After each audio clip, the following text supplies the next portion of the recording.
चित्रकूट छोड़ने के बाद श्री राम सीता जी और लक्ष्मण के साथ अत्रि मुनि के आश्रम पहुंचे। अत्रि मुनि और उनकी पत्नी सती अनसुईया ने उन तीनों का बड़ा भव्य स्वागत किया। कुछ दिन बाद वहां रहने के बाद जब श्री राम ने अत्रि मुनि के वहां से जाने की अनुमति मांगी तो मुनि ने कहा, राम, आप तो अंतर्यामी हैं, मैं कैसे कहूँ कि आप जाएं। श्री राम जब आगे चले तो ऋषि मुनियों का भारी समूह उनके साथ हो लिया। रास्ते में एक जगह बहुत सी मानव हस्तियों को देखकर श्री राम को बड़ा आश्चर्य हुआ।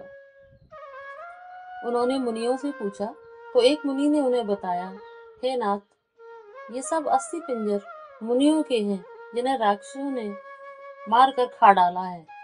हम असहाय हैं, क्रूर राक्षसों से हमारी रक्षा कीजिए। तभी रास्ते में विराट राक्षस से उनकी भेंट हो गई और श्री राम ने उसका वध कर डाला। इसके बाद श्री राम ने अगस्त मुनि के आश्रम में जाकर उनसे भेंट की और उनका आशीर्वाद प्राप्त किया। अगस्त मुनि ने उन्हें दिव्य वस्त्र भी प्रदान किए। तब श्री राम ने कहा, आपकी इस कृपा के लिए मैं आपका आभारी हूँ महाराज। अब कृपया हमें रहने के लिए कोई उपयुक्त स्थान बताइए।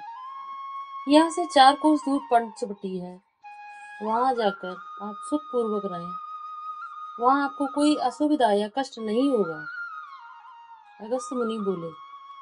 श्री राम अपनी पत्नी सीता और भाई लक्ष्मण के साथ पंचवटी की ओर चल पड़े। रास्ते में उनकी भेंट गिद्धराज जटायु से हुई।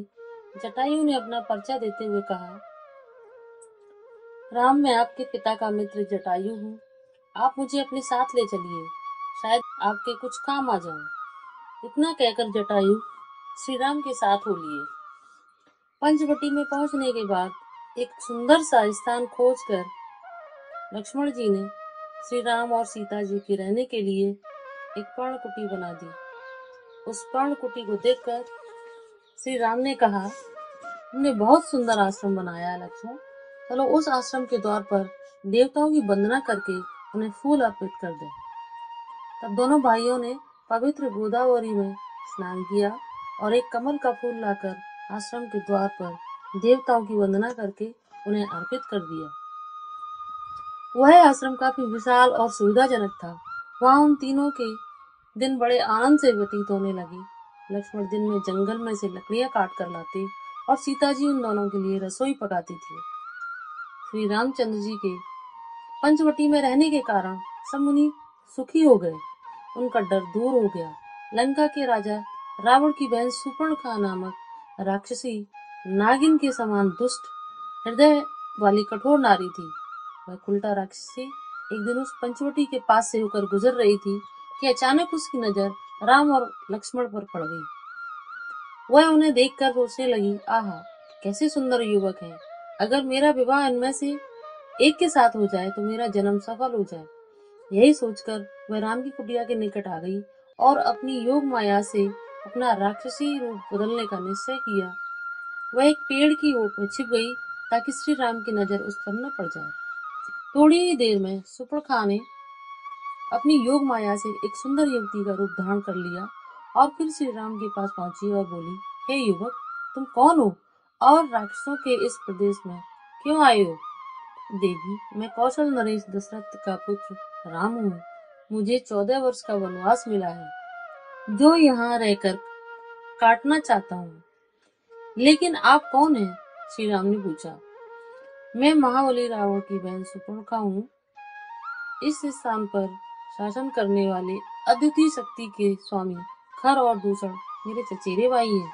इसलिए राजकुमार, आप मुझसे विवाह कर लीजिए। मेरा सुंदर रूप सर्वथा आपके योग्य है।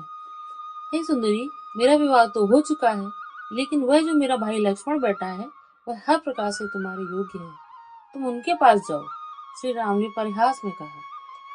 सुपर्णखा तब लक्ष्मण के निकट पहुंची और बोली, मेरे योग्य पुरुष इस संसार में है ही नहीं। तीनों लोकों में ढूंढने पर भी मुझे कहीं नहीं मिल पाया। अब मैं तुम्हारे पास आई हूँ। तुम्हारे समान सुंदर पुरुष और मेरे समान सुंदर नारी इस पृथ्वी पर नहीं है। विधाता ने यह संयोग कुछ विचार करके ही रचा है। आओ, हम परस्पर विवाह कर लें। तुम एक राजकन्या हो और मैं केवल राम का एक दास हूँ। क्या तुम्हारा मुझसे विवाह करना उचित होगा? नहीं। इतना कहकर शूर्पणखा क्रोध से भर उठी। उसने भयानक राक्षसी का रूप धारण कर लिया और वह क्रोध में भरी हुई श्री राम के पास पहुंची और बोली, क्या तुम मुझे अपनी इस कुरूप पत्नी के कारण ठुकरा रहे हो? मैं अभी इसे कच्चा खा जाऊंगी, तब तो तुम मुझसे विवाह करोगे। इतना कहकर शूर्पणखा सीता जी को मारने के लिए उनकी ओर झपट पड़ी।